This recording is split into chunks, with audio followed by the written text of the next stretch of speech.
Smooth jazz is a product of the 90s or a little bit earlier than that, but it got real big in the 90s. And then anybody who listened to jazz decided, we don't like this. This isn't real jazz. This is commercial nonsense. And then after it blew up in the public and given a couple years distance from it, they said, we like smooth jazz now. So a lot of big name jazz artists will play smooth jazz these days. I mean, why would you go to a jazz club when you could just watch the Weather Channel at the doctor's office?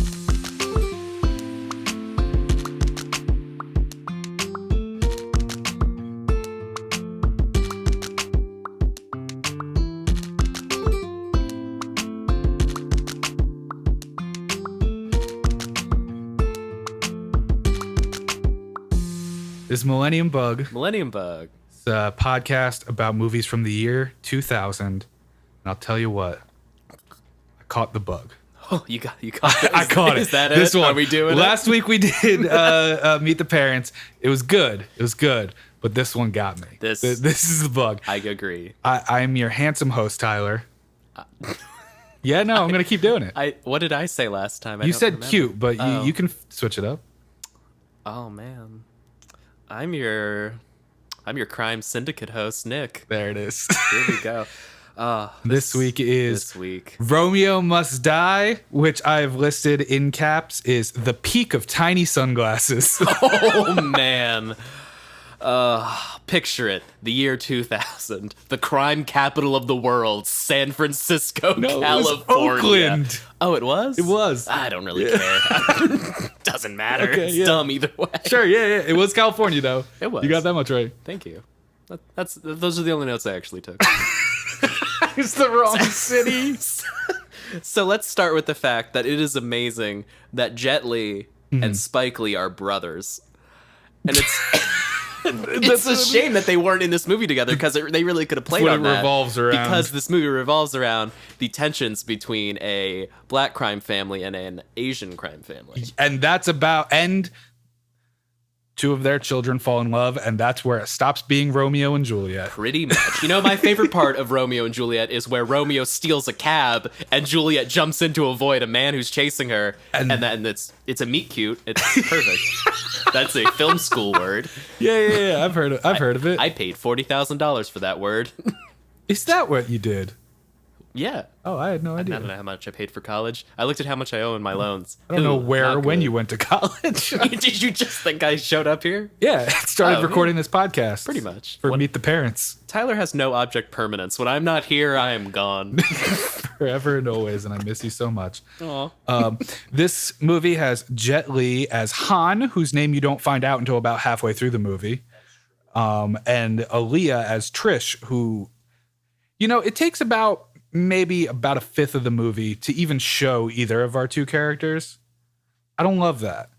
Yeah, it was confusing because I'm a child, so I don't really know who DMX is or Aaliyah or Jet Li, like, by looks. Like, I've seen maybe one or two Jet Li movies. So I would just keep seeing these African American and Asian actors and thinking, like, oh, is that Jet Li? Is That's that him. DMX? That's him, right? That's him. No, just looking at my roommates who are all almost a decade older than me and being like, is that them? Jet Li? That DMX? Is that it? No.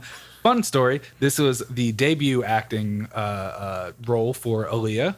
Oh. She was offered the Juliet in the Leonardo DiCaprio Romeo and Juliet. And she said, no, I don't think it's my time for acting yet. And then cut to a couple years later, she's playing sort of Juliet. Oh, wow. She made a big mistake. She sure did. And then she died the year after this movie. A year later, her and Buddy Holly were in that plane crash that took down the Twin Towers. It's a real shame. You don't know how hard it took for me to write that joke. That was a good one. It's fucking mint. A+. Oh, my God. Cross that one off your fucking notes. This was the second American film for Jet Li, but apparently he didn't speak English in Lethal Weapon 4.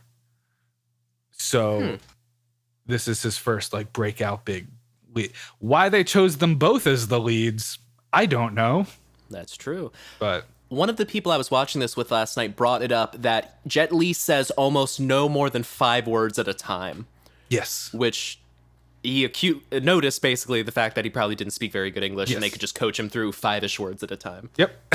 And that's just fun to think about. When he says American football, Yes. it's fantastic. But I don't mean to jump ahead, Sure. but that scene where they play football was filmed in Canada. apparently on a cloudy day, we read the same trivia.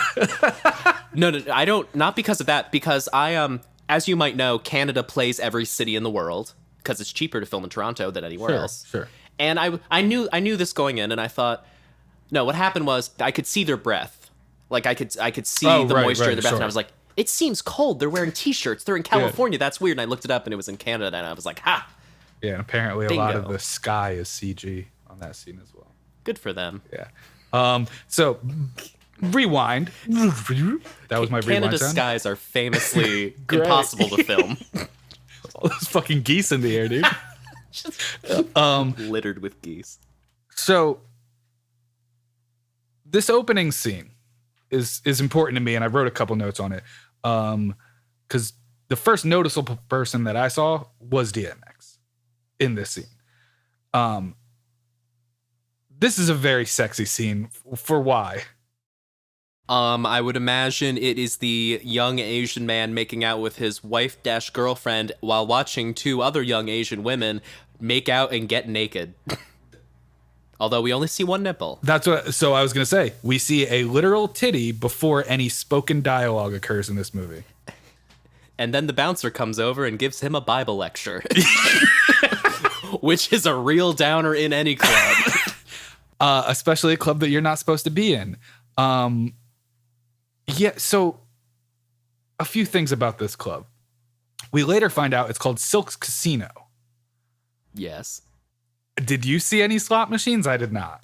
When later in the movie our two when they go back, characters go there, and I really thought they were going to a casino, like I missed the fact that it was called that. I was just like, wait, what? And there's like a boat in the parking lot. It was really confusing. Yeah, but also this is the first moment in the movie, but also the first like very year 2000 thing that I picked up on, which is that this club has like industrial like hanging lights that are all neon and crazy colored and whatever. And then they've got a chain link fence inside the club. Ooh, true. Very, very cool. I still think so. I think that would play really well in, well, let's say 2019, because 2020 is a hellscape year. But that type of club would be great in a modern setting, but it does kind of shout 2000 at me. You've got a point. I hope so. I've got a couple more. Go ahead. They first show us the Asian crime family in this opening shot. Yes. And have you ever played a Yakuza game? No, I have not. Well, it's very like stylistic. People wear like red button-up shirts with two big collars and then like gray suits, and they wear tiny sunglasses and stuff. I'm like, oh, this is a fake Yakuza gang. That's the fiction they're selling. The American chapter. Yes, exactly. And then there's a small sort of gunplay interaction where you're gonna say it. I'm so excited. Where DMX pulls out the biggest machine gun I've ever seen and says the words, "Guns don't kill people, people kill people." A philosopher of our times. We do not deserve DMX. And this is before I knew his name was Silk, so I just accredit that in my notes to DMX. So you heard it here first, folks. Accredit that quote to DMX. Guns don't kill people, people kill people. What I specifically noticed about this little scuffle in the club is that there went from no broken glass to all of the broken glass in the world in about 30 seconds. Like they focused so hard on just broken bottle, broken window, broken. I think that this movie sets a record for broken glass. Oh, for sure. And I think one Roger Ebert talks about it in his review. I really want to read his review now. I didn't even think of that. Oh, it's fantastic. Cool. Also, in this scene, we meet the, I'd say like the head underling of the crime family. He wears the little sunglasses. Yes. I think his name is Russell Wong in real life, but he looks like Asian Dean Cain. Yeah. And I was not convinced he was Asian until over halfway through the film. Yeah. Because those glasses cover everything. And if I'm being honest, the movie is very racist. Oh, yes. I mean, there's a scene where black people are fire hosed, literally, which I saw and I was like, nah. Yeah. You're not doing this right now. Yeah.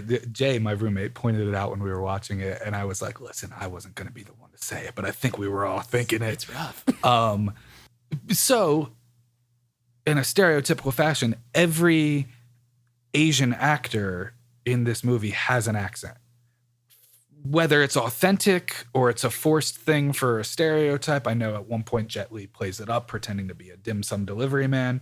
The guy you're talking about did not have an accent. No. And it really kind of threw me for a long time. There was one part where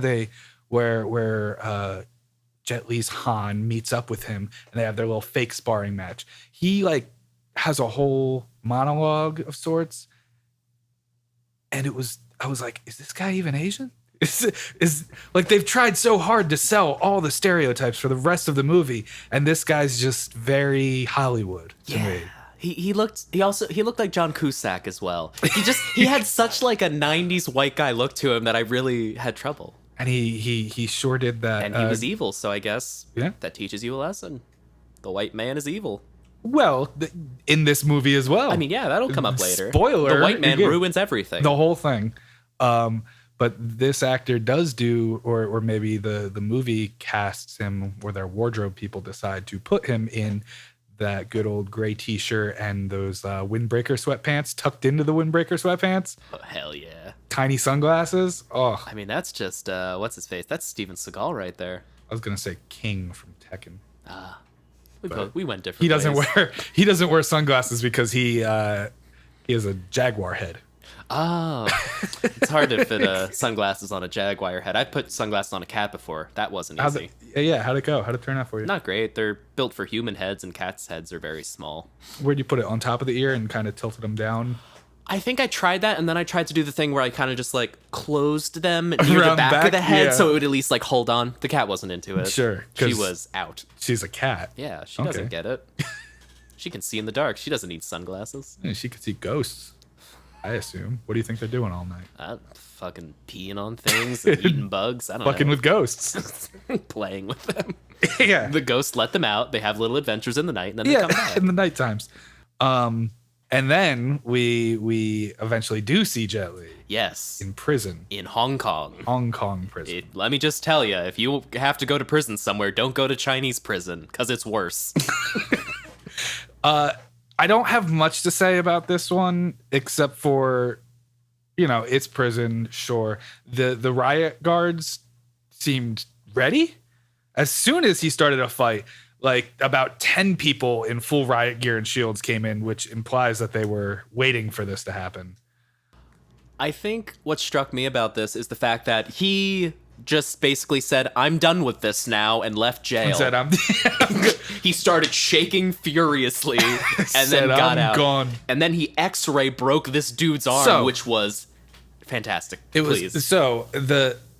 bring him down into this torture chamber with really wet floors. I noticed that. They're dragging him on this wet ass floor. And then I'm sorry. Then they tie him up to a year 2000 Chinese torture crane. I don't know what that I think it was just a rope and a pulley. Yeah, but like, was it there for torture purposes? Because that's what they used it for. What else was it doing in the basement? Yeah, and then he does a fantastic Spider-Man on Broadway performance. Alone in the Dark. And, thanks, Sting. Thanks for that one. He did. He did. I was going to say what he had to, but I don't think he did. He could have left at any time. Yeah, and they do the X-ray punch, which apparently the creator of this movie saw in an Asian film and was like, that's fantastic. We need this. I think it only happens one more time in the movie. Why would you set up such a strong visual motif? No, I think it happens like 4 times. Every time it happens, it's more ridiculous. Yeah. Like the last one, we'll talk about iconic, later. Sure. Oh my God. I want a chiropractor to do that to me. Like, but it seems like, oh, okay, we're going to set up like in the Matrix. Yeah. When they slow-mo and the bullets have the little wavy things, they use that all the time. That's a bread and butter for them. They set up this strong motif, and then it just disappears for like an hour into an hour and a half movie. And the whole time I'm thinking, like, they gotta do it again. They can't just do this once. Fantastic, weird X-ray. So here's something controversial. Ooh, hit me. I think he was able to break out of prison because the inherent joke was all Asian people look the same, even to Asian people. That was a joke they were selling. Because he's basically just walking in like a guard's uniform, and they salute him, and he salutes him, and he walks out. And he's about to leave, and they like go on lockdown, and a guard walks up to him and says, "You there?" And then he gives him money to make a bet, and it's over, and he's out. I also like the guard says, "Once in my life, somebody gave me a tip on a bet, and I did not place that. I will never make this mistake again." That's your big tragedy? I love his backstory. You're a warden of a evil Chinese prison, I think. and you got more going. And so the whole time they're doing that, I'm like, this can't be the joke that they're telling. Like, every part of me wanted to believe, oh, maybe they're implying that it's a big jail, and maybe they don't know all their coworkers and they just know uniforms and badges and whatnot. I was like, it's not that big of a jail. And considering the amount of other racially charged jokes throughout the rest of the movie, yeah, there's a safe few. to say it's. Then, back in America. Oh, thank God. We go to we see Aaliyah's Trish character. Yes. Working in what appears to be. Oh, do go on. This flummoxed me to no end. It starts off in like, okay, this is a coffee shop, right? This looks like a coffee shop. We're dealing with customers, whatever. Yeah. I can't even keep a fucking straight face. As the camera pans, we see racks of clothing continues to pan. We see a DJ and changing rooms. And children dancing. And there's weird cuts to chunky shoes. The changing rooms all have... Yeah, okay, all the dressing rooms have shower curtains. It's like industrial pipes and shower curtains and like pop art. And very small point of order that we learn a little bit later, not at this moment, the name of the store is called Serpentine Fire. What? I missed that. You must have missed that tidbit. Because Han's brother, who was murdered hanging from a pole in broad daylight, Han goes and presses redial. What's the last person my brother called?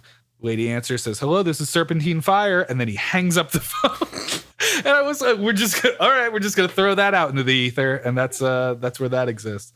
Yes. So it said Aaliyah's Trish works in a retail / coffee store ? Called Serpentine Fire with a DJ in it ? And a bunch of kids. What? They never explain the context of these children. I think they just want you to believe that she's like a good community. I think person. That's the idea, but they could have said something. Because she hangs out with kids a couple of times. Yeah. Like at one point she just buys like 12 ice cream cones for everyone. In a very specific, what looks like a porcelain ice cream cone holder. Yes, something that doesn't exist ever. And I was like, so did she just give that back to the... You know what it is? What? They filmed that in Canada. In Canada, they must have those at ice cream trucks. Sure, they're carved from moose bones. Yeah, like with bagged wine. Or bagged wine, bagged milk. They make bagged wine here, too. Yeah, I've had it a few times. I think I've had it before, hence why I said wine instead of milk. They have bagged milk, and you have a specific pitcher that you do not put liquid in. You put the bag of milk in the pitcher, and then you cut off the end of the bag. And then I think, why not just utilize the pitcher at that point? Canada fascinates me. You know what's a real treat in Canada? You take a bag of wine and a bag of milk and you pour them both into a bigger bag, and then you drink it out of that bigger bag and you like slap it and stuff. That's how they make Pepto-Bismol. Oh my God. You let the bag sit in the sun for a few days. Yeah. Cures your indigestion. So I know that we have a whole thing with her and the dad is trying to protect her, whatever. all those things happen. My next note is box bomb in all caps. Yeah, my next note is barber bomb, all caps, underlines. What the fuck was that? They have such a nice banter. Yeah. Between They've the barber. They've known each other for 15 years. 15 years. You couldn't catch a job if it tapped you on the shoulder twice. Like, such fantastic little things. Who sent you this present? Oh, must have been your wife. Ha ha. Well, open it. See what it is. Fire. This is one of more than, I think there were 4 times in this movie where I said what was going to happen about 4 seconds before it happened. I just said, that's a bomb. And then it blew up and I was like, I didn't expect that. I don't know why. I was just like, that's a bomb. Whatever. I didn't know the context of the world at this point. So I for a second thought, oh, well, it must be like somebody's finger. And like these two people are involved in the family sometimes because they're still establishing characters. I don't think we've learned Han's name at this point. True. So in my mind, I was like, oh, these people are going to have something to do with it. It's going to be a threatening reveal of some sort. And they open the box and they show no wires, no circuitry, no anything. As it opens, just CGI fire exploding out. How did they, what's the mechanics of that, do you think? I mean, you know, it's one of those. I imagine there's like a Bugs Bunny style tripwire that are just like, hold it and close and perfect so that when they open the box, it happens. Like it felt like an arcane ritual. Like a wizard exploded fire out of nothingness. You threw a bunch of goat bones and runes in a box and closed it really fast. Yeah, so the next person that opened it, like when you cup a fart and throw it at somebody. Oh, as I do every Sunday at church. And yeah, that's what the fire felt like. And I was actually I wrote box bomb, but I think I just assumed it was a bomb. And not that we were in a magical reality that only showed itself during this one scene and no other scenes. Although there is another great explosion at the end of the movie that utilizes similar CGI that is so very fake looking. But the box bomb was intense. Now, I don't want to underplay how amazed by this bomb's mechanics you were, but what I was amazed by about this scene is the fact that this box bomb that killed apparently 3 people made front page news in the USA Today newspaper, yet a Asian man being lynched in broad daylight in a residential neighborhood just seems to be completely washed over. Yeah, the year 2000, they still have some work to do, don't they? I guess. As seen by this entire fucking movie. And then we, just to double check, I'm a child again. Anthony Anderson is the dad on Blackish, correct? Yes. Okay, I just wanted to check. So he comes up now. And Maurice, yes. And he says, I'm here to get you because I'm going to protect you. But he's also very flirty. Sure. And then they go to like a Tower Records, and then she escapes while he's like jamming out to stuff. And then he runs out of the store and says the line... Jeez, I can't even say it. I'm a fine you're a Leah looking ass, which is the funniest thing anyone's ever said ever. Apparently in the trivia, I didn't catch it. I was looking for it. Apparently there's an Aaliyah poster hanging up somewhere. And I'm like, boy, they're not even being subtle about it. At one point, they're in when they're at the club later dancing, it's Aaliyah's song and she's lip syncing to it while they're dancing. A thing that I noted about this record store, God, don't you miss those listening stations? I remember the ones that I think was FYE. They had like little soft buttons for each thing, and you'd press it. Hot Topic had similar ones as well. That might be what I was thinking of too. I don't know, but yes, Suncoast perhaps. And they would list them, and then you press the button, and you just listen to some music and vibe out, and apparently flirt with a girl who has headphones on and can't hear you. She looked famous too, but I don't know who it was. There was also a Lil' Kim poster in that, which marks 2 movies we've watched. Oh my and 2 movies God. with Lil' Kim posters in them. Oh. I'm excited to see how many more. I feel like this is going to be a checklist that goes cold for a while. Who knows? Maybe not. Apparently Lil' Kim was in every movie in 2000. She sure was relevant, wasn't she? So, Tyler, is it true what they say about Hong Kong? Does everyone know Kung Fu? He steals this taxi. He sure does. Using magic, presumably, because he barely touches the guy and he gets away with the keys, is what I'm led to believe. And then I guess Aaliyah says that his name is Akbar, which they're just laying it on thick at this point. I mean, I think because what I got from that is that she saw the driver ID and it said that. No, I know. Oh, but okay. if you're going to name your one Middle Eastern character or potentially Indian character, like that's, you know. And I thought it was very classy that the Middle Eastern character got to punch down at the Chinese guy and be like, learn English, you piece of shit. That was nice. That was a good touch for a Polish white director to write into his film. We're just covering all our bases. You know. He then uses that name again later on. Oh, he does, doesn't he? He does. Oh, I missed that. I mean, I didn't, but I did. Here we are. I just want to talk about this football scene. Wait, is it? There's a few more things. If you wanted to dig in, please. I'll just kind of, none of these are huge. They're just little dumb notes. They call him Dim Sum. They begin calling him Dim Sum about halfway through the movie. And oh, right, yes. They call him that for the rest of the movie. Very good, very good. It's a great name. If I had an Asian friend that I was really, really cool with, I would call them Dim Sum. But they also say because they were playing the fiction that he was the dim sum delivery driver. That is true. And then they say there's no food here, which obviously he beat several people's ass in an alleyway, defying gravity on more than one occasion. True. And one of the thugs was wearing very small underwear. Which were like metallic. They had the same hue as like a holographic Charizard and he card. had an absolute hog in those things. He had a fucking Andre the Giant fist packed in those little underwear. And he does this like flamboyant sort of sound and covers it. I'm like, man, you're not covering it. Come on, it's out there. Let that thing. Let it rock. What do you feed that thing? Let the dogs out. Come on, they're hungry. Arf. Oh no. DMX in the house.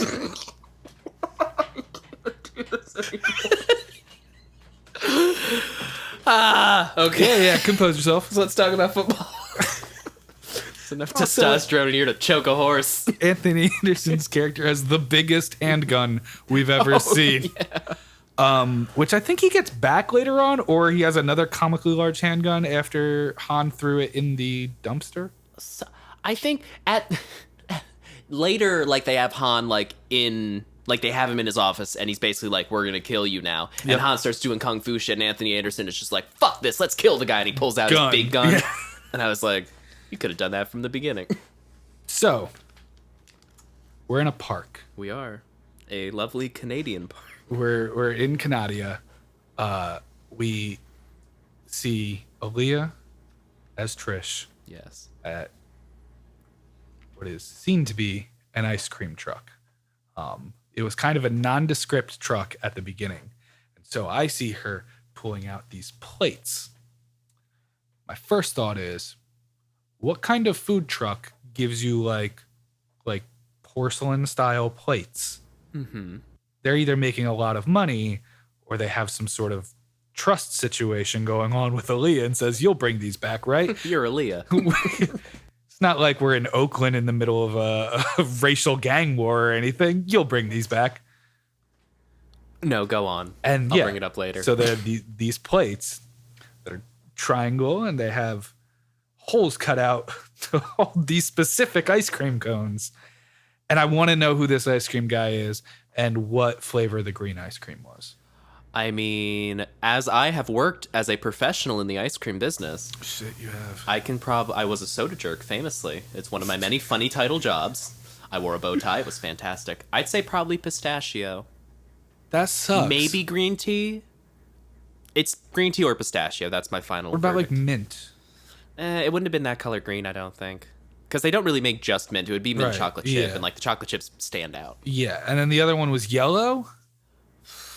Man, I don't know. That could Tough, be right? That could be just like a bad vanilla, because sometimes it's yellowy. It could be like a lemon something or another. Yeah, but it wasn't like a water ice or a sherbet of it. No. It was ice cream. Very clearly ice cream. I didn't see that they were different colors at all, but I'm just going to attribute that to my colorblindness.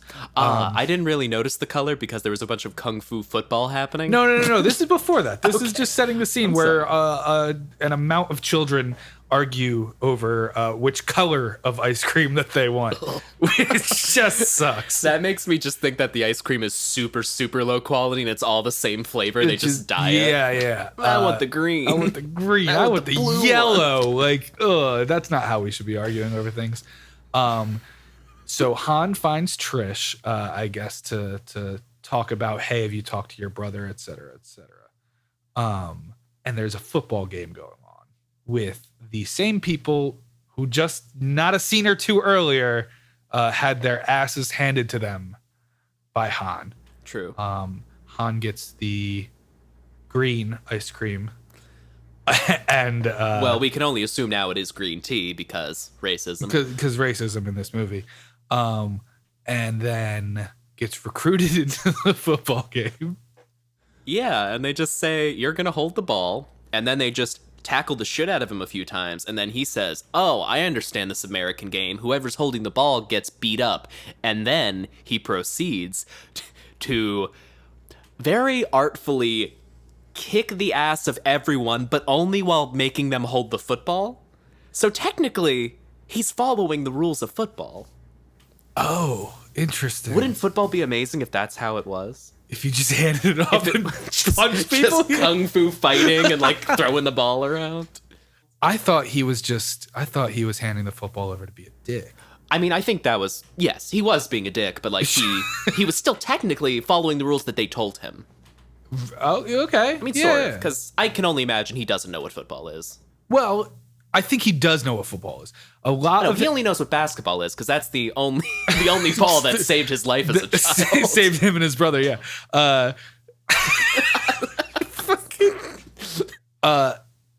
think part of his character's strength in this movie is he weaponizes the racism against the other gang.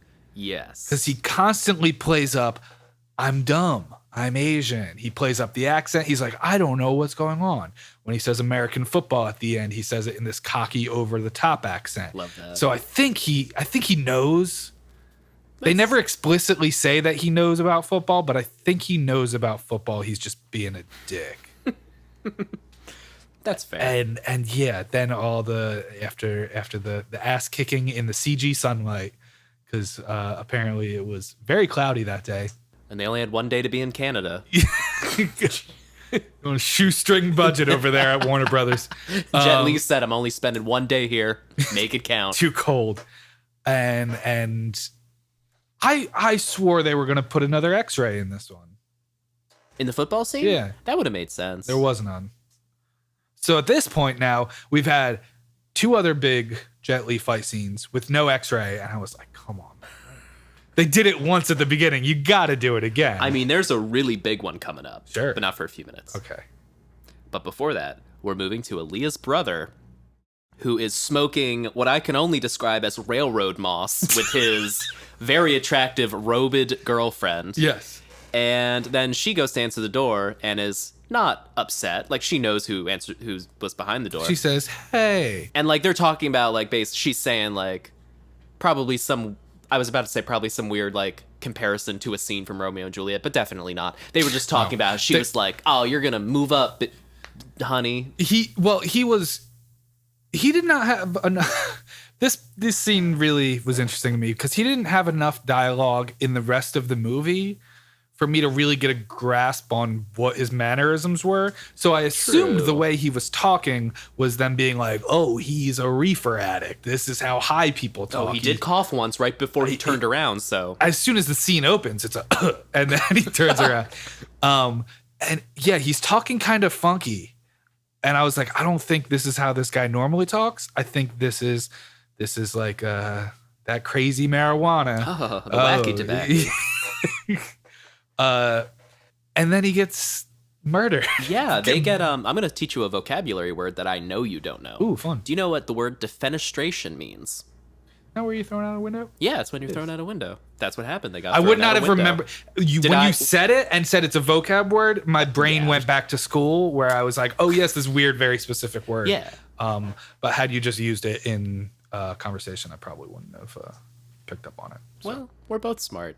We're gonna shake hands on my a left hand shake. I'm left-handed. Transpiring. Although never mind.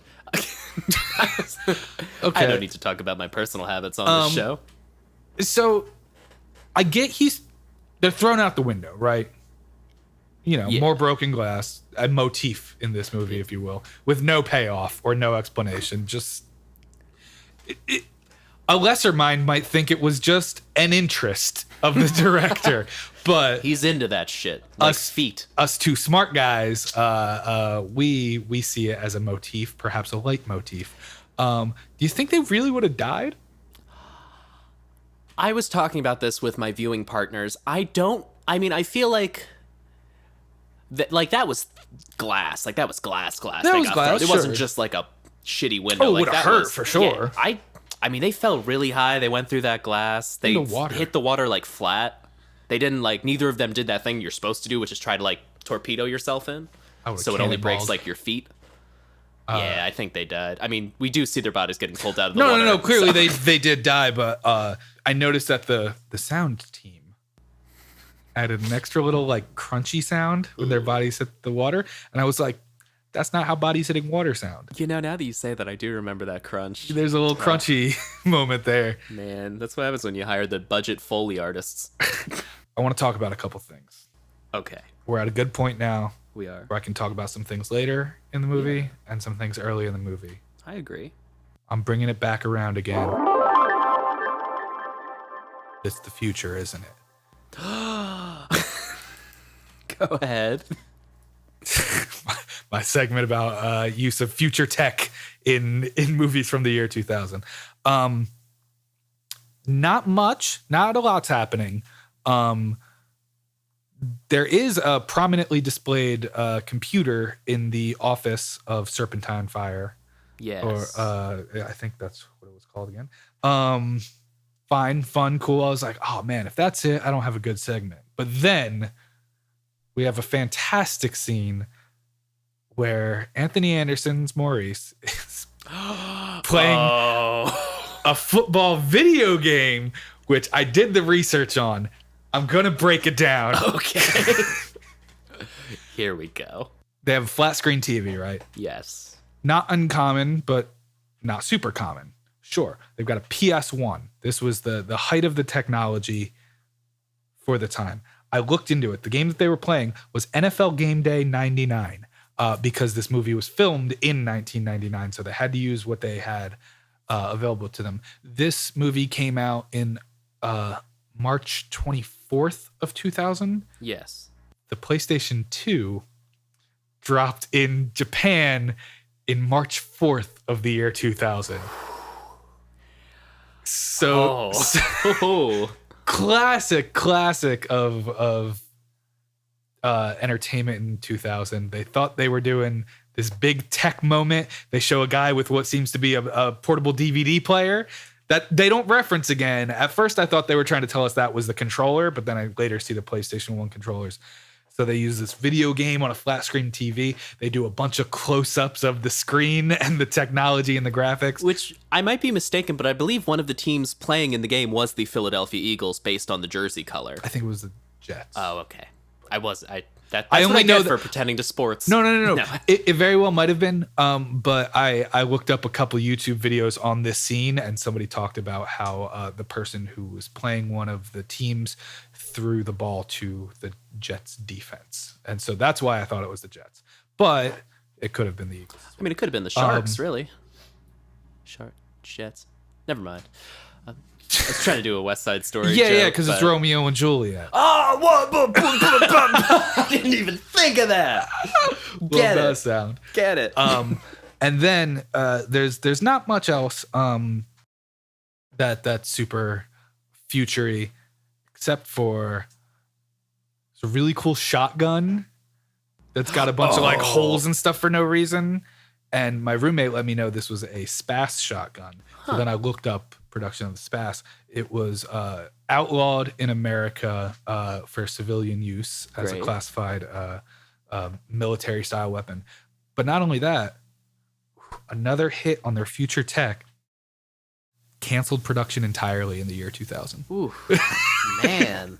Just miss after miss. They really thought this was going to be big shit, didn't they? And then they do have that briefcase assault gun. I thought you were talking about that. No, that's a good one. There's no tidbits on that. James Bond had done that before this movie, and many movies after this have gone to do it. That's very true. But that shit was tight when he pops it out and there's a gun. Very cool. I feel like this falls into this. Props to that suitcase that had all the documents in it at the end. That took, I believe, somewhere around 12 bullets, and then was dropped from maybe 50 feet and exploded. Like, it just fell into pieces, and it took 8 bullets, and you saw the other side, seeing that they did not go through, which I thought was ridiculous. And then none of the documents were harmed. I feel like there were so many bulletproof things in this movie that in real life aren't bulletproof. This movie felt like an 80s movie to me. Yeah. There's a lot of slap bass. So there was a lot of year 2000 hip hop. Yes. As Timbaland was in charge of the soundtrack. Aaliyah had 3 songs on it, and I think DMX had 3 songs on it. But there was a lot of like, in like 80s movies or crime type shows where there's that like slap bass and then there's a really reverby synth that goes like, and you're like, oh my God, this is the investigation part. They did that like 4 or 5 times. And I was like, what year is this? What are they telling us in this part right now? Clearly that it's an investigation, but it felt very retro, even for a movie that has a lot of retro feeling. I mean, hey man, the classics never die until they do. So we're about an hour into the movie, roughly in our description, and the main character, Han, has visited his brother's apartment, is living there, I think. There was this big scene where he's like looking around and looking at stuff like, oh, that was my brother, oh, these pictures, blah, blah, blah. He's living there, assumedly. He comes back at one point after hanging out with Aaliyah, and his apartment has been lightly ransacked. Right. And he's looking around, and he sees this photo on the ground and picks it up, and it's like him with a woman, and he moves his thumb and sees a logo on a car tire, and then he goes over to a desk and like flips over a thing and picks up car keys. It took him, assumedly he's been living there at least for 3 weeks, to figure out that his brother had a car. And then he goes down to the garage, and his brother has an amazing sports car with a naked lady cane full of cocaine that he blows out. Yeah. Then he pulls out this list of names that will assumedly help him solve all of the blow the whole killings, thing wide open. Basically, yeah. He Washington posted this whole thing. But yeah, so he has a car now. Also, I think Aaliyah was in the apartment. Maybe? Because I think, if I'm not mistaken, he had given her the address after the football thing. True. And said, come visit me. Tell me when you talk to your brother. And then she's just in the apartment that's been ransacked. And I think that's when she tells him that her brother has died now.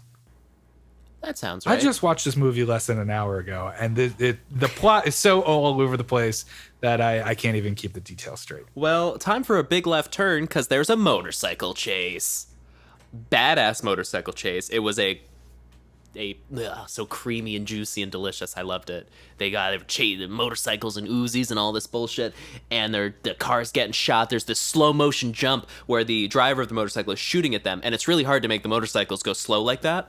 So I really appreciated that. And right when the car stopped and they started fist fighting, I was like, and you know what? I was being a dick. I was like, oh, she's gonna take off her helmet. It's gonna be a chick, and everyone's gonna go like, what? And then it happened immediately, and I was like, what? So, renowned critic Roger Ebert says, killers on motorcycles once again forget that it is dangerous to chase cars at high speed, because if they get thrown off their motorcycle, it will hurt. The reliable, and this is in caps, motorcycle opaque helmet rule is observed. When you can't see the face of a character because the visor is down, chances are, gasp, it's a woman. That was just so good. And then that was followed by Jet Li realizing he could not hit a woman because he has morals. So he uses Aaliyah's body as a weapon to beat up this Chinese woman and then kill her by pushing her onto a spike protruding from the ground. And we get an X-ray scene of her heart getting pierced. Sure. And that was just so much. It was 60 seconds of pure cinematic bliss. That was... It's wild to me because this movie takes its time on so many dumb jokes. And like when they're playing NFL Game Day 99, that takes like a little bit of time. They show more than one close up of the screen of things happening. Anthony Anderson at length talks about these nuts in your mouth, which is very, very funny. Hilarious, in fact.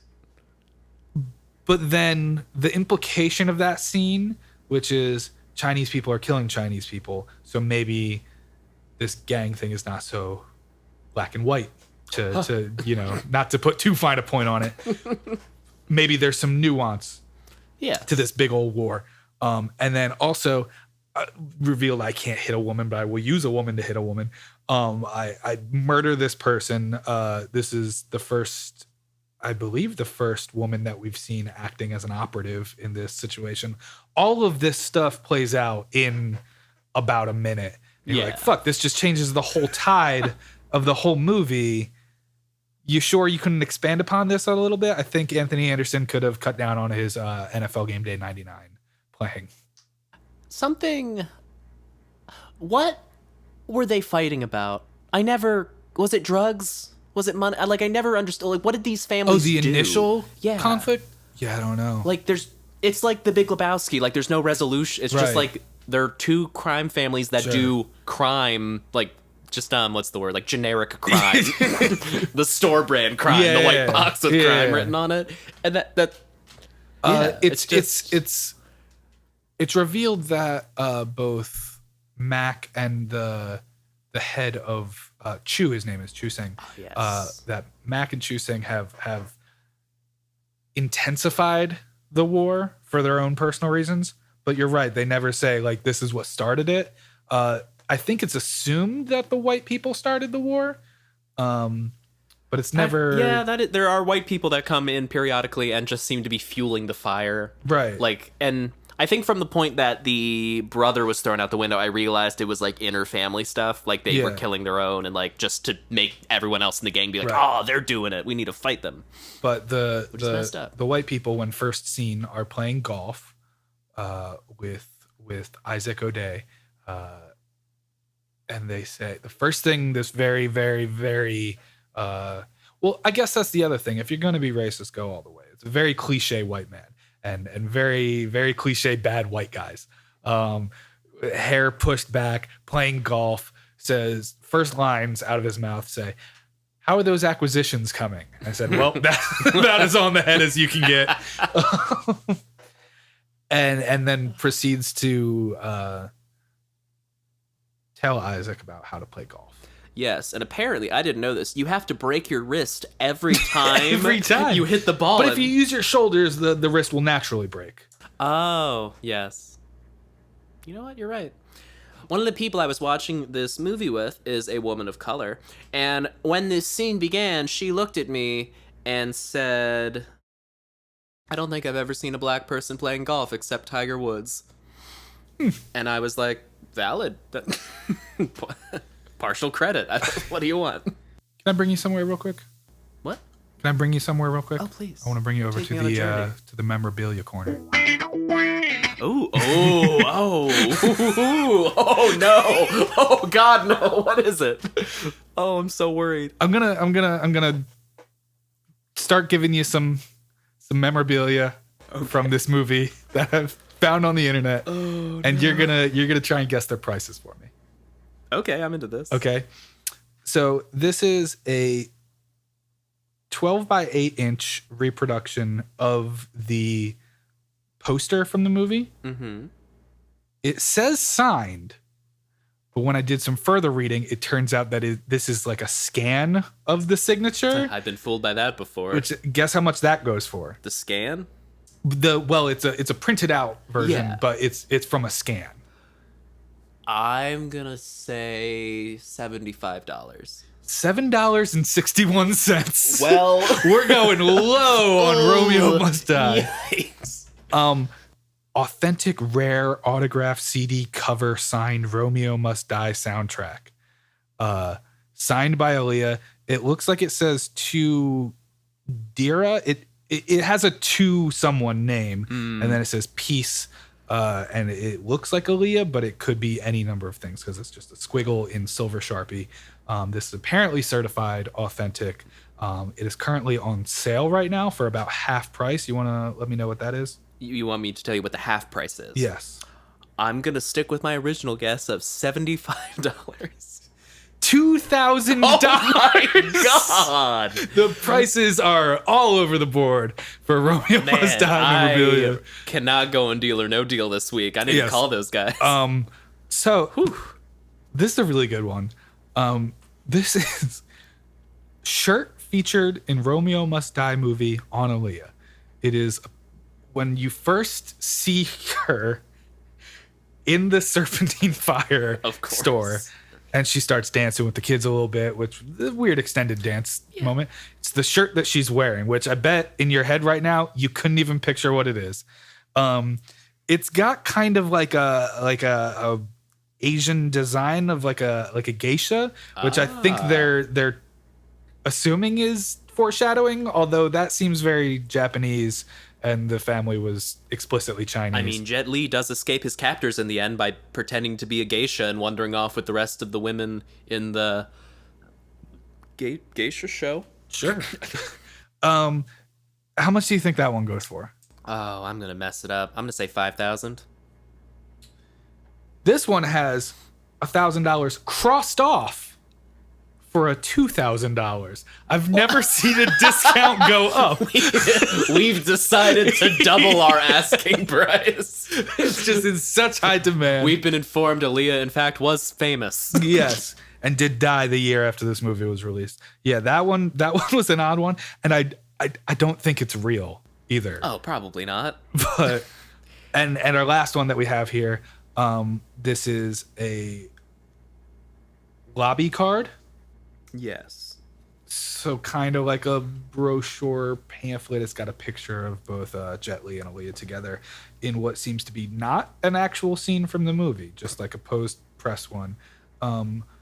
It says lobby card number 1. According to the description, there are 2 of these in the world. I don't believe that. I'm sure there are much more. The fakest thing I've ever heard. No, I mean, it looks like a real lobby card. No, I mean, like, there are thousands of these. There's a box of 1,000 of them in someone's basement right now. This one is unsigned, but it does say Jet Li, Aaliyah, dash, great in all caps and an exclamation point. So you know it's the real thing. How much do you think this one's going for? Oh, man. I'm $50. Don't do it. Don't. $49.99. Oh, the kid is back. Got one right on. Plus an $8 shipping, which, you know. Oh my God. $8 for a flat piece of no signature or anything. Thick piece of paper. That's great. With no signature or anything. In fact, you could get a reproduction of their signature on a bigger piece of paper for much less money. A fifth of the cost. Yeah, with a $2.54 shipping cost. So that's been my my memorabilia corner. Oh my. I wish I could have found more, but that's that one. You know, next week I'll do memorabilia. Okay. Because I know some weird places to look. Yeah. Oh man, what's even left? Oh no. A fantastic quote from Anthony Anderson, filled with quotes and one-liners. In a very sort of climactic moment, he says, "Some you win, and dim sum you lose." Wow. And I damn near turned the movie off. That's all I needed to see. That was. Talk about a payoff. Set something up early on. He really did that on the fly. Like, he was chasing him, like, "Where are you going, dim sum?" Yeah. And he committed. And he says, "Some you win." He's got a good head on his shoulders. That Anderson. Boy, Wow. So then we go back to the white people making their deals. Yes. And it starts to play out more and more what the truth of the situation is, and what the deal that they're making is, that they're willing to murder people time and time again. They are building a stadium. Yes. They want to clear out the whole neighborhood and build a giant stadium. Oh no, but what about the community center? Exactly. Well, we might as well just push their face into a bucket of crabs, because I think that's something that happened in this movie. It sure is. That was the most insane low-rent threat I've ever seen in a movie. Yeah. Because, like, it's insane to push someone's face into a bucket of animals, but they were all very docile crabs. They're just slowly moving. Like, one of them pinched his collar a little. Yeah. That was it. And when he finally let him go, the guy was like, "You're fucking crazy, man!" And I was like, "It's not that crazy." So My friends have done worse things to me, and I like them. There was one reviewer of this movie that said, you'd think that positioning of this planned stadium is probably known to at least the community. Yeah. If not the city as a whole, if not the area. Considering when we went to the barbershop, they were talking about the new team and the new stadium and what have you. And that's why they had to get murked. Yeah, exactly. Sure. It all makes sense in the plan. Were they just mail bombing every person that knew about it? No, they were hanging some from telephone poles and mail bombing others. And You're right. crab facing some lucky few. A diversity of punishment. Yeah. Don't you think after a while some newspaper would be like, "Hey, everyone on this street has been dying where the stadium's supposed to go"? The less obvious even choice would be, "Hey, maybe we don't build a stadium here anymore. It seems dangerous." Yeah. I mean, and the second one being the I think the more obvious choice is, "Hey, you think the stadium's got something to do with it?" and it's a ballsy move to want to build a stadium in the middle of a major city. Because most cities either built their stadiums 150 years ago when there was nothing there, or they build them in the parts of town that used to just be fish and garbage like we did. Well, I'm glad you brought that up, because there's some history that I looked up on what the cultural significance of this would be in the real world. So Oakland is where we're in, and I knew it was Oakland because I did this research. Yes. To see what town or city this is in, what football team this would be, and what their history in the city is. Oakland Raiders. Yes. Apparently they do have a history of leaving Oakland and then coming back. I think I knew that. So they mentioned it early on. They said, "Oh, I thought we were done with this last time the team left town." They never say which team.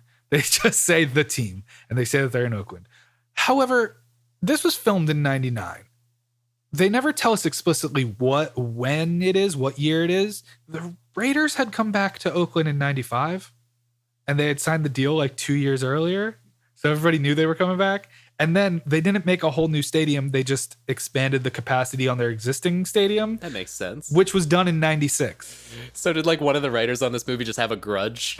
I guess so. And maybe it would have been very easy to have a card at the beginning that says Oakland, 1995. I mean, the whole opening was just a bunch of names and Chinese characters. Yeah. And just thrown one more slide up. The Oakland 1995, and suddenly, the scene is set. We are now set in reality aside from Arcane box bombings. Why I was confused is because the Golden Gate Bridge famously goes from San Francisco to Oakland, and I just saw the bridge and I assumed they were in San Francisco because it's, the cooler city. Sure, yeah. But, I mean, that's just me saying that, but, seems fun. Didn't Dr. Dre say something about Oakland one time? I mean, I think... wasn't Oakland a big rap town? Yeah. A big rap. Big rap town. A big hip hop city. Upon reading some of the reviews, some of these reviewers are not too happy about rap music. You're telling me a bunch of old white men are upset about rap music? I know it's hard to believe. I really know, but that is unfortunately what I'm telling you. Was Roger Ebert cool with it? No. Oh, that's a shame. I feel like he would have been. He said that a lot of the soundtrack undercuts the drama of it because rap music is largely spoken word and it muddles the dialogue, which I don't think is true because I didn't have trouble understanding people when rap music was on in the background. It seems like he was upset about it. I think it was one Elvis Mitchell for the New York Times says, dreary as it is, Romeo Must Die is bound to be a hit thanks to its well-selected and wall-to-wall hip-hop soundtrack. Particularly good songs by Timbaland and yes, Aaliyah, that's so pervasive, Romeo might as well be a musical. That's about the only review that I found that liked the music in this. Well, good for the New York Times. A funny thing, you want to know the opening lines of Elvis Mitchell's review of Romeo Must Die for the New York Times? Oh, sure. Who wants to be a millionaire? Almost every character in Romeo Must Die. Oh my God. Oh, guns a-blazing on that one. And you know what? This movie did make back its budget, I think at least 4 times over, so good for them. Actually, I think it was 3 times over. It made like $91 million, which isn't bad. You notice that they never kiss or like hold hands or do anything romantic in this movie? I mean, you know, if they showed actual physical interracial love, the country might have exploded. Yeah, apparently. I mean, look what's happening now. You went so long without it. Apparently they did film a kissing scene and they showed it to test audiences. And according to the producers and directors, who I can't imagine are any color other than white, said that it, quote unquote, did not play well to urban audiences. Jet Li has some feelings that it may have been because still to this day, people do not always have good reception about sexualizing Asian men. Apparently they're not seen as viable love interest, which I think is dumb. It is dumb. I think he's a handsome man. He is short, which they do talk about a couple of times, but I think he's a handsome I mean, my friend Max is short, but he's very handsome. Max is handsome. The other rationalization that they had for it is because the only time that they were going to do the kiss is right at the very end. And they said, we don't think Han is the type of man who would watch his father murder himself and then go kiss a person. That was a little, yeah. Also, so it's the end of the movie. Yeah. His dad's dead. He's walking out. The police get here. They all are the same looking white person. And they just let him walk out. Just go. And then him and Aaliyah, assumedly, live happily ever after. Forever and ever. And, you know, it's fun to see a movie where cops were still good. It's funny that cops weren't bad until this year, right? It's like the first time it happened. They were just doty little men eating their donuts and flipping their batons. And ignoring an entire genre of noir films, which revolves around the phrase crooked cop. Oh, yeah, I forgot cops were bad. Oh, shucks. Funny. No, they took a break until this year. Oh, yeah. Yeah, you know. I think it's a regional thing. You know, 30s and 40s, noir, crooked cops, crooked as they come, bad, bad, bad. Very, very long break until, well, Fuck the Police by NWA. But that was an outlier. They were, in case you don't recall, they were chastised for that. They were, their entire fan base left because they said, fuck the police. These people have been wonderful since the noir films of the 30s and 40s. And now 2020. That is famously what the audience has said. And they got a big finger wagged at them, and that is why none of the people in NWA are famous today. Not a single one of them. And wouldn't you know it, cops are bad for the first time since the 30s and 40s. Crazy. Insane. Wow. Really makes you think. A note for the audience. That was all a joke. Yeah, cops are famously really bad and have been since their conception as slave captors. Now back to the program. Anyway. To the program. I don't have too much else to say on this.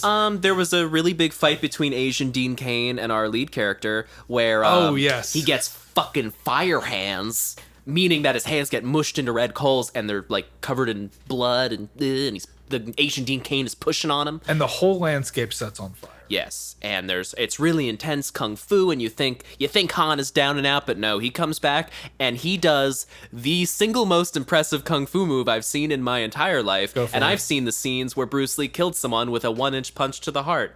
He kicks him on the top of the head, and then we see the final and best X-ray scene where his entire spine, like a row of firecrackers, explodes from his skull to his ass, and it is just fantastic.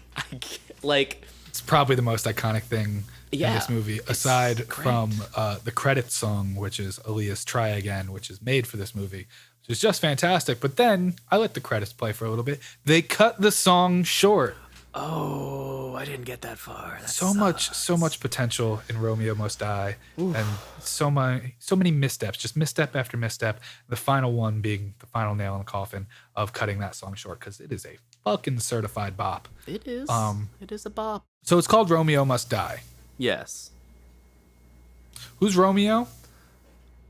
That's a good point, because assumedly Romeo is Han, but there's never really a point where, like, everyone's trying to kill him. I mean, there's definitely fights, but, like, only in the end are people, like, pointedly trying to kill him. There's only one time that they make mention of it, and it's when Mac, after revealed to be a traitorous villain, is pointing a gun at Han and says, "Sorry, Romeo, but you gotta die." Oh, you know, I forgot that was said. I think I was so confused by the whole movie. And why didn't they just have him say, like, the name of the movie? If they were going to allude to it, it's called Romeo Must Die. They say, "Sorry, Romeo, but you gotta die." Like, that almost put it together a little more. It seems like that he did multiple takes, and that just happened to be the best one, but he said it wrong, but they still did it. Yeah, that's fine. We're not going to pay him an extra I actually day. thought that too. I was like, that feels a little more improv than it should have been. But, you know, liars that Hollywood are, Romeo does not die. Bunch of paid liars. Because he is saved by Aaliyah murdering a man with a big gun. And he... Okay, so I forgot about this scene. So basically, like, they get the paperwork back and, like, everything's gonna be fine. White people are out of the picture, and they just fly off, and they're gone. It's fine. Sure. And one of the cronies is like picking up the papers, and without looking at Han, basically just says like, all those Chinese killings, that was an inside job. And then he stands up and says, "Well, you gotta die." Aaliyah shoots him. He looks at her, and in the flattest tone I've ever heard this says, finish the quote. Well, wait, I have it written down. "Damn, that's some cold shit." I wrote him as one quote because not a line of dialogue gets spoken between "Damn, Romeo, you gotta die. Damn, that's some cold shit." Like the most calm, measured way I've ever heard that said. My word. Yeah, other than that, this isn't really Romeo and Juliet in a way that they... Oh, not at all. Like, I was expecting maybe Aaliyah to fake her death, right, to like get away from her controlling father, and then maybe then he would hear about that and try to kill himself, but they'd end up together anyway. But none of that happened, and I was really bummed. Don't you remember that classic inciting incident in Romeo and Juliet where they blow up an apothecary? Oh yeah, I always forget the dirty bomb they planted in that shop. Yeah. They blended in with his other potions. So it's actually a different apothecary that they get the poison from at the end. Well, you know, there's always more than one apothecary in town. Classic there's Shakespeare. There's the good one, and then there's the one you go to if you know you have to. Classic Shakespeare. That guy, Willie. So in this movie, they've now refitted that to be a barbershop. Ah. Yeah. Well, you know. No, there's nothing. Strokes. There's nothing at all that's Romeo and Juliet, other than families don't like each other. That we're led to believe that these two characters are falling in love, but I don't really feel it, considering they're both kind of really bad actors. You know what I appreciate about this? It's such a departure from the source material that it's almost good. Yeah. Because like there has been such a swath of like reproductions of William Shakespeare stuff where it's like set in post-apocalyptic future, set in the 1940s, and it's just like verbatim or in the script, 90s with She's All That. That is true. But yeah, you know, they just threw it in the garbage and pulled out like 4 pages. Yeah. And you know, I respect them almost. So yeah, Roger Ebert actually was excited about it. Excited about the prospect, and then decided he gave it 1.5 stars. He didn't like that quote urban music. He sure didn't. But later in his life, he married a black woman. He might have been married to her the whole time, I don't remember. And he had cancer. I don't know. I watched the documentary about him somewhat recently, so... Well, given that he did a review on this, I'm definitely going to be looking up more of his reviews specifically. I mean, his are famous. Yeah. He was that was his job. Famously, that was his job. Wrapping this up here, Rap. I'm going to start a ranking of my top 5 2000 movies. Well, we're 2 in. We're 2 in. So obviously there can only be a 1 and a 2. And this is not about my personal interest in the movie. This is how 2000 is it? You know, like how just fully encapsulating of what I imagine that juxtaposition of like 90s culture and then trying to be the future. Mm-hmm. Right now, Romeo Must Die is solidly in the top spot. Oh, for sure. And probably will be for a while. We'll see. So I know, and I thought about this when I was thinking about it, I was like, man, I know we're only 2 in, but this is going to have the top spot for a while. And I'll create some graphics and we'll post it on Twitter to keep the scoreboard going. So from a scale of like 1 to 10 Anthony Andersons, what would you give this movie? Give this movie a D's nuts in your mouth. Thank you for that. Can I just talk about the quick closing note here? So Anthony Anderson, famous actor, he's been in so many things. I think that the 3 I can't even say. Yeah, get it out. I think the 3 capstones of his career are very clearly this film, followed by about... When did Kangaroo Jack come out? Like, was it 2010-ish or was it earlier? I think it was earlier, but still. So I'd say roughly every decade he has a capstone to his career. The first of which being this. Second of which, Kangaroo Jack. Third of which, Blackish. Great show.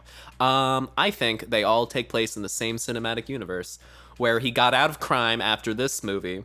And then he was still kind of rough around the edges for Kangaroo Jack. And then he met the woman from that sitcom the woman who plays his wife was on before she was on Blackish. And I can't think of it now, but it's on Netflix now.